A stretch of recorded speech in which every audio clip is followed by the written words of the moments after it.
Hey, this is Axe, and this is my 2019 Aprilia RSV4 RF1100 factory.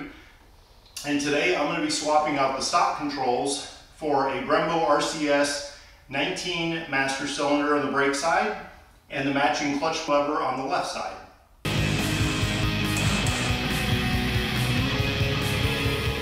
I'm going to start with the clutch side since that's a little bit easier.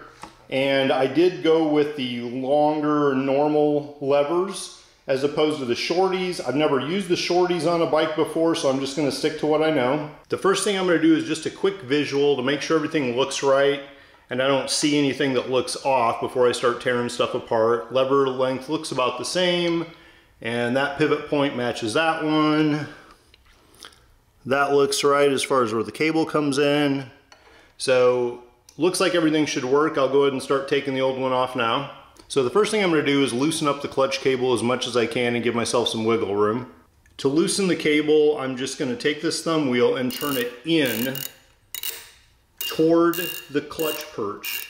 And that's going to give me as much slack in the clutch cable as I'm going to get without taking something else apart. See how it's nice and loose now? See that nut under there? That's what I need to loosen to get this lever off, and it's kind of hard to do with that cable in the way. So as opposed to taking the whole housing loose, I think I can just take that bolt there loose and rotate the lever to get what I need. Before I loosen anything though, I put a piece of tape across the clutch perch and I guess the clip-ons and drew a line across it and then cut the tape with a razor at the seam. So that means when I start rotating this, I'll know exactly where it goes back on instead of messing with it. I also put a little dot of white paint at the very bottom surface of that bolt, and that way it'll be a lot easier to put it back and know that I got the right torque because it'll be exactly where it was before. I used an 8mm socket to loosen that, and now I can rotate it up, and now I can get at that nut on the back side. Also mark that screw with a white line, and I'll have to mark the top as well since that could rotate and make this off. Now that fastener is marked up here as well. Screw and nut are out, and the lever just slides out there now. As you flip it over, you can see that's where the ferrule and cable are. What we want to do is just rotate it where the cable lines up with the slot, and it should pop right off. If we look at the two side by side, see how the hole in the Brembo, the new one, is bigger, and that's because in there's a little bushing that goes in it. So that means we need to reuse that bushing in the new lever. Looks like they liked grease not only in that bushing, but also where the cable and ferrule go in. So I'm going to put some in this new one before I install it. I took that bushing out, moved it to the new lever, put some grease around there where the cable and ferrule will go as well. Grease that both sides and obviously where they interface together. So now time to put the cable in place and then put the fastener in. Once the cable is connected, slide the lever in place. Make sure our switch is lining up with the lever point and everything is lined up with the cable. Got a little excess grease I can wipe off. We put our top fastener back in with the lines lining up, and now we'll put the nut on the bottom. The nut's back in place with the white spot that I marked facing the direction of before. So between that and those lines being lined up, I know it's in the same position as it was. And just to check, we want to make sure that our clutch lever moves nice and easy and isn't bound up for being too tight or anything. Now we just need to get the rotation set back and tighten that bolt back. I wiped the excess grease off. I've got all the tape markers off everything, and that's got the paint mark downward again. I also looked for the ring, the wear ring, so that I knew it was centered in between here. And a lot of these things don't make a ton of difference, but I just like to have things, if I know they worked before, put them back in the same place. So now all I have to do is adjust the thumb wheel here to get the clutch cable tension back where I want. You can see there's just a couple mils gap there, and I'll go ride it and get it fine-tuned if I want it a little bit tighter or looser. And then of course you want to rotate it through the handlebar motion and make sure that it still feels right.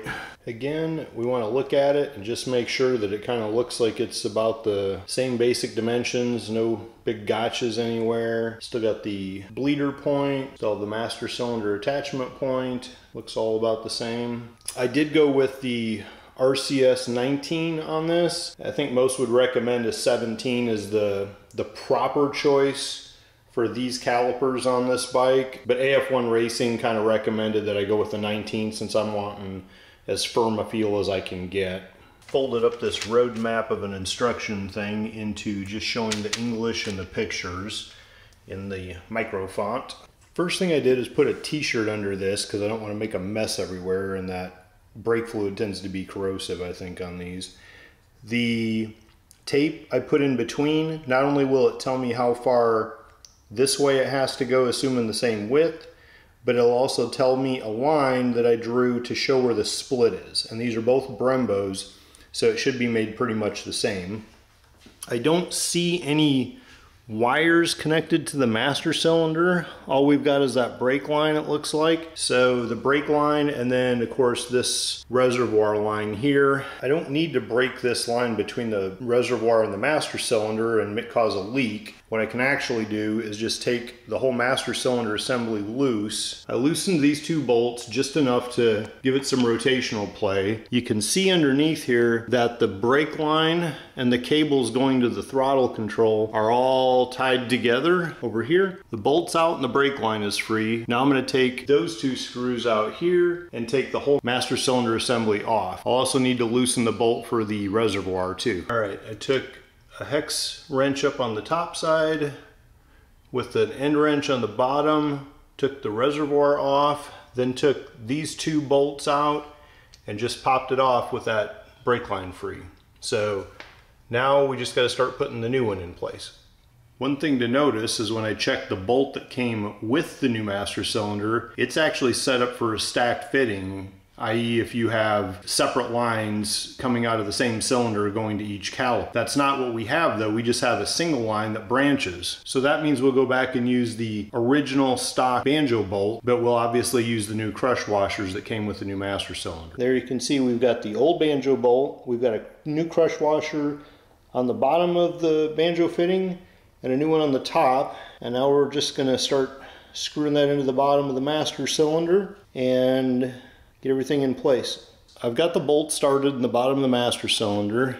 Now I'm going to put the clamp in place in the front loosely to at least hold it still so I can tighten the BANJO fitting. Definitely want to break out the torque wrench and torque it to what the directions tell you. Now the bolt is properly torqued, but we obviously still have to check and make sure it doesn't leak because these things are going to be kind of painful sometimes. First we got to get fluid in it. This is just a little pinch clip, so I use some needle nose, pull that off the old one and put it on the new one without dripping fluid, hopefully. Pinch clamp is in place and you can see it's below where the fitting kind of expands so you know it'll hold it still. I put that fastener in just loose for now until I make sure that everything's sealed and not leaking all over the place. And don't forget to go back and tighten all these bolts. This is the stuff I was recommended to use, and I like to do a nice vertical cut in it. It's easier to control the fluid coming out. I took the rubber cap off the bleeder valve. I'm going to loosen that, take the cap off the reservoir, and basically bleed to try to get all the air in the master cylinder out and hopefully speed up the process. What we want to do is get fluid down into the master cylinder and into the line to make sure nothing's leaking, and then we can tighten everything down and bleed it properly. What I've been doing is, with everything connected, I gave it 5 pumps on the brake lever and then cracked the bleeder open and closed it back and just kept doing that until I got fluid from the reservoir down into the master cylinder, and I started seeing fluid come out the top. I feel like I've got some firmness behind the lever now. So now I'm going to tighten these bolts down and try to just keep squeezing and make sure I'm not getting any leaks on the bottom of this. You can actually see there is a dot machined into the handlebar already for just what I was trying to do with the tape earlier. Note the center line split as well as the horizontal position. I've been pulling on the lever like hell, and even under solid tension I don't see so much as a drip on the BANJO fitting, so that's a good sign.